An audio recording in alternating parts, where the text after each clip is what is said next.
রীতা মামনি আমার বাড়ি সোলপুর। মামনির 4টে ছেলে মেয়ে, মামনির 5টা গরু।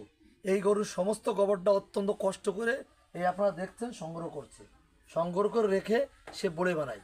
সেই বড়ে বিক্রি করে 100 বড়ে বিক্রি হয় 200 টাকা, নাকি 200 টাকা বিক্রি হয়। সেই বড়ে বিক্রি করে সমাজে সংসারের ছেলেমেয়ের খরচ যোগায় এবং উনি নিজে খরচ করে। ওনার মা বাবা আছে, তাদেরও কিছু টুকটাক দেয়। তা আসলে এরকম স্বাবলম্বী নারী প্রত্যেক পরিবারে হওয়া উচিত, প্রত্যেকের হওয়া উচিত এবং অত্যন্ত স্বাবলম্বী এবং পরিশ্রমী। অতএব আমরা যে মনে করি নারীরা শুধু, নারীরা সবই পারে, একটা বাক্য, আমরা নারী, আমরা সবই পারি, সংসার চালাতে পারি, আমরা সব কিছু পারি। ধন্যবাদ আপনাদের। তুমি বানাও তোমার মতন, তোমার মতন তুমি বানাও।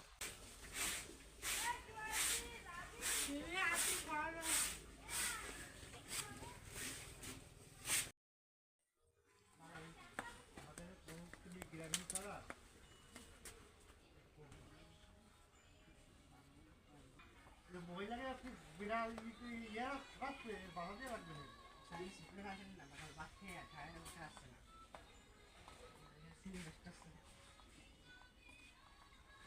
ঠান্ডা